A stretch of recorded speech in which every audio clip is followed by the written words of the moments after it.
过去我们听到，如果你要去外太空之旅，一定要有钱人才能够。但是呢 ，Elon Musk 他的 Space X 抽出了4个素人，这4个素人呢是他们从过去曾经捐款给儿童癌症的捐款者里头抽出来的。在过年的时候，我们来看一个素人的航太之梦。He's a 37-year-old billionaire, just as comfortable flying one of the vintage Russian MiG fighter jets he owns as he is running the company he started in his parents' basement when he dropped out of high school. Now, Jared Isaacman is about to push the limits even further. 3, 2, 1, 0. He and 3 others becoming the first civilian astronauts to lift off from the Kennedy Space Center late this year for a multi-day trip orbiting the Earth. 而他搭的火箭出自另一位亿万富翁之手。You two seem to have like a twin brothers of different mothers kind of scenario going on here. Well, I think we share similar ideals and interests. That's for sure. The mission, dubbed Inspiration 4. We got to be focused very much on this mission ahead. Isaacman won't say how much he's paying SpaceX for the trip, but he's using it as a fundraising vehicle to raise a staggering $200 million for St. Jude Children's Hospital. And he's putting in the first $100 million. You know, the ball's bounced my way several times, and there is a lot of kids and families that are dealt a really horrible hand in life, and they don't even get to grow up to that point in life. 和2001年砸下2000万美元，成为全球首位自费上太空的美国富商蒂托不一样。蒂托当时乘坐的是俄罗斯的太空船，在太空旅游8天。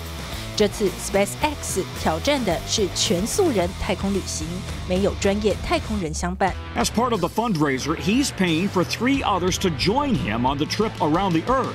A former childhood patient at St. Jude who was cured of cancer and is now a medical staffer at the hospital. Someone selected from among those who donate to St. Jude. No minimum contribution required. And someone with an entrepreneurial vision and passion to make a positive contribution. 4 civilians, none of them with prior astronaut experience. For Musk, it's all about his goal of opening up space to everyone. So you're going to put 4 civilian astronauts on a trip around the Earth. Are they essentially going to be remote controlled from here, from LA, or will they have any operational responsibility for that spaceship? They could just assume manual control and fly it all over the place. We would recommend against this, but it is one of the possibilities. He is himself an accomplished pilot. Now he's undergoing the physicals, getting measured for a spacesuit, and spending time in a SpaceX simulator. And you've got sort of capabilities to command the vehicle as well as always ensuring you have a safe return to Earth. This is super reliable technology. It's ahead of everybody else. I couldn't be more confident about the rocket, the spacecraft that will be going on later this year. So actually, as we mentioned, Jared is a pretty good pilot. He has 6,000 jet hours under his belt. So he's really into the nuts and the bolts and the engineering of this. In theory, hopefully he'll have enough knowledge he could do something if he had to. But the entire crew, all these 4 people, will get emergency egress instructions. How do you get out of it in case of an emergency? They'll understand more of the mechanics of it. They're going to go through a whole lot of simulator training. But ultimately, you know, these are 4 civilians who are jumping into a spaceship for a journey around the Earth. How long does it take, Tom? That was a question that came up during your spot. Roughly, how long would it take them to get around the Earth? Well, they won't say how many days they're going to do this, right? You orbit the Earth once every 90 minutes or so. I'm getting the impression we're talking about 3 days or so. And I said, well, what do you want to do? I mean, they said you can alter your journey for Jared. He could alter the journey. I said, well, what do you want to see? The North Pole, the Grand Canyon? What? And he said, everything's on the table. We're considering all of our options. Wow. All right. I mean, that's a biggie. Cool. Yeah.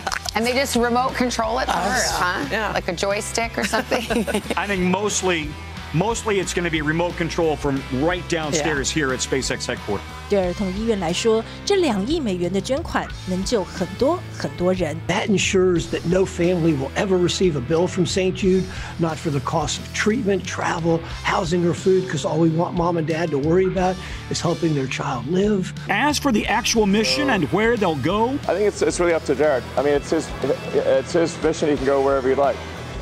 Really, it's up to him. He can go wherever he wants. Yeah, I mean, yeah, as long as it doesn't. Yeah, pretty much. Yeah. 到太空去看你的家乡地球一眼，看大峡谷，看北极，然后被抽中的人是捐款给儿童癌症的捐款者，这是一个多么美丽的故事。